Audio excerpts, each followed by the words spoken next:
Hey, let's rewind the clock. Way back. Let's peel back the layers of history long before West Virginia was even a state, before the first Europeans set foot in these rugged mountains.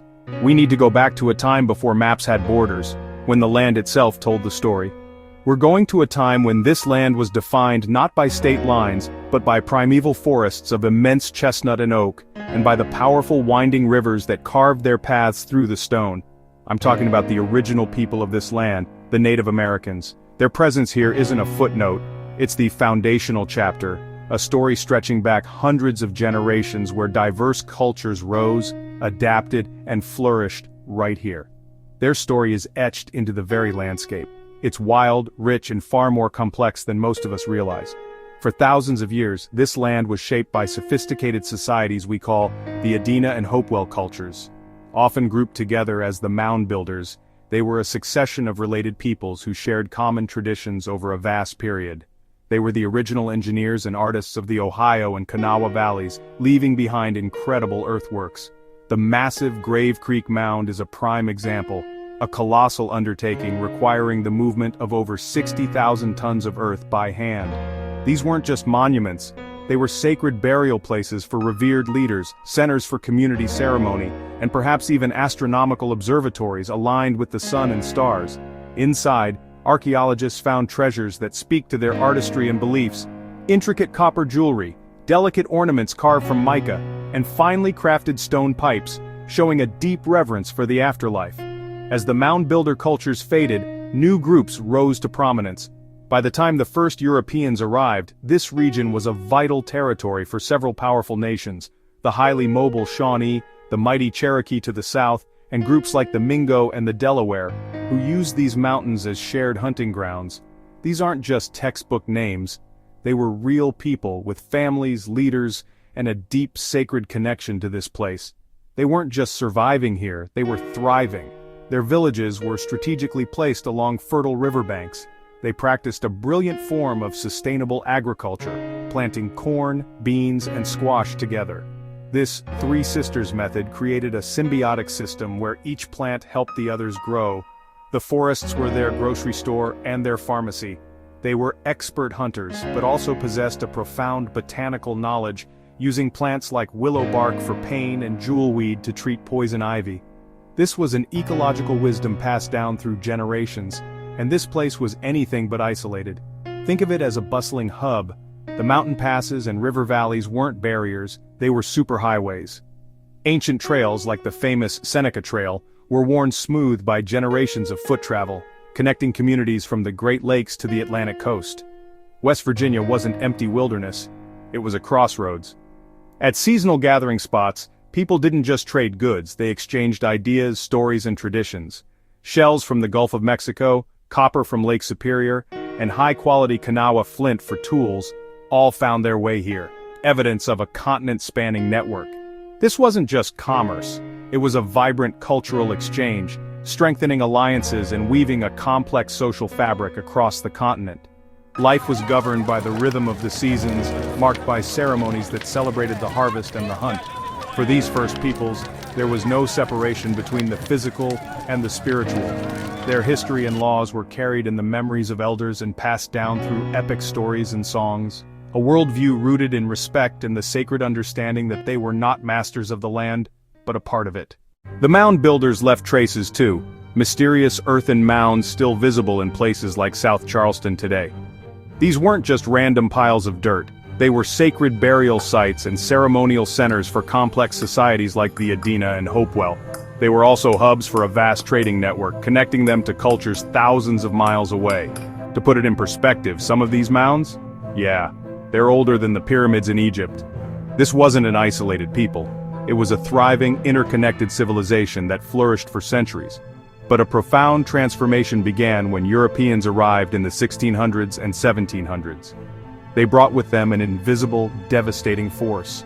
Diseases like smallpox and measles, common in Europe, swept through native communities. Lacking any natural immunity, these virgin soil epidemics were apocalyptic.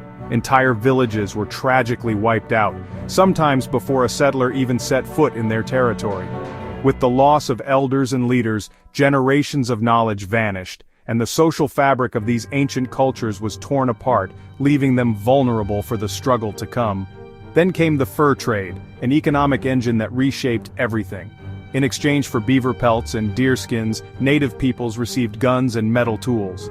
While useful, this created new dependencies, eroding traditional skills. It also intensified rivalries between tribes like the Shawnee and Cherokee, who were now competing for hunting grounds and European favor in a rapidly changing world. Alliances became fluid. Sometimes tribes strategically worked with the newcomers, hoping to gain an advantage. Other times, they fought fiercely to defend their ancestral lands. The Battle of Point Pleasant in 1774 saw a confederacy led by Shawnee Chief Cornstalk make a desperate stand against colonial militia.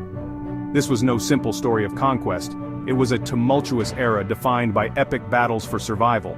It was marked by tense negotiations where leaders tried to navigate a treacherous new world. But their concept of sharing the land clashed with the European idea of owning it. Their words were captured on treaties that were often misunderstood or deliberately broken by a relentless wave of settlers, and it was filled with heartbreaking betrayals. Ultimately, the pressure became unbearable. By the time West Virginia split from Virginia during the Civil War, most native nations had been systematically forced out. This wasn't a single event, but a long, brutal process. They were pushed onto long journeys west on trails of tears, or scattered into smaller communities, their presence in their homeland rendered nearly invisible. Their ancient connection to these mountains was severed, but their story didn't end, it transformed. Today, the descendants of West Virginia's First Peoples carry on their legacy.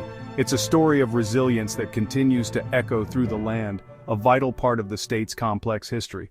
Though their ancient cities may have vanished from sight, lost to time, conflict, and the deliberate acts of removal, their legacy was never truly erased.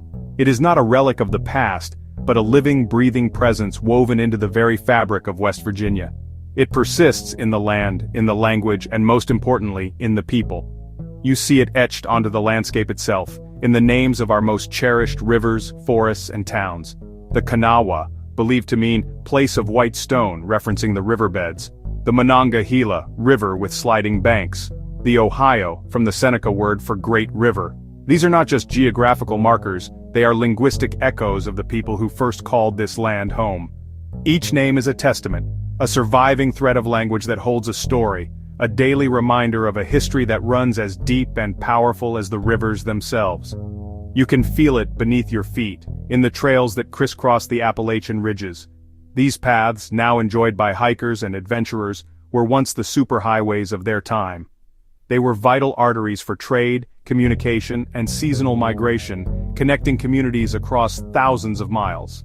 The famed Great Indian Warpath, for instance, was a complex network that stretched from what is now Alabama to New York, and its route through West Virginia is still mirrored by parts of modern highways like Route 119. Every step on these trails is a step through living history, and you can hear it in the stories that still whisper on the wind, if you listen close enough. These aren't just folktales, they are the oral libraries of a people. They are intricate chronicles carrying creation myths, the locations of sacred sites, and the genealogies of clans. They hold practical wisdom about medicinal plants, sustainable agriculture, and ecological balance, alongside profound lessons about community, respect, and one's place in the cosmos, all passed from one generation to the next. Today, that story is being told louder and with more authority than ever before.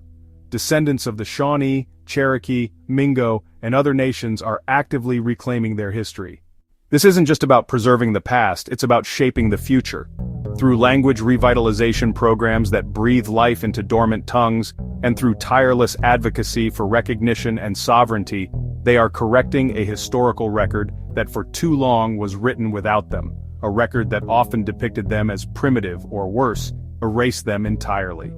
This is a powerful resurgence, a declaration that they have always been here, and a refusal to be forgotten. They are keeping ancient traditions alive and demonstrating their relevance in the modern world. The vibrant energy of a powwow is more than a performance, it is a sacred gathering, a celebration of identity, and a powerful expression of community solidarity. The quiet wisdom of planting the three sisters, corn, beans, and squash, is not just an agricultural technique, it is a living lesson in symbiosis and mutual support, a metaphor for a healthy community where each member contributes and thrives. So the next time you stand on a mountain peak gazing out at the endless green ridges or drive along a winding river carved through stone, take a moment. Listen past the sound of the wind. Remember that you are a guest in an ancient land, a landscape that holds memories in its very soil. You are walking in footsteps that are millennia old, on a ground consecrated by generations of life, ceremony, and struggle. This isn't just West Virginia's history, it's a powerful ongoing American story of resilience against unimaginable odds, of disease, of broken treaties, of forced removal, and of systematic attempts to erase their culture. It is a story of survival, yes, but it is also a story of thriving. It is the story of the enduring, unbreakable spirit of the original West Virginians. Through art, activism, education, and the simple, profound act of raising families on their ancestral lands, that story is still being written every single day by a new generation carrying the torch forward.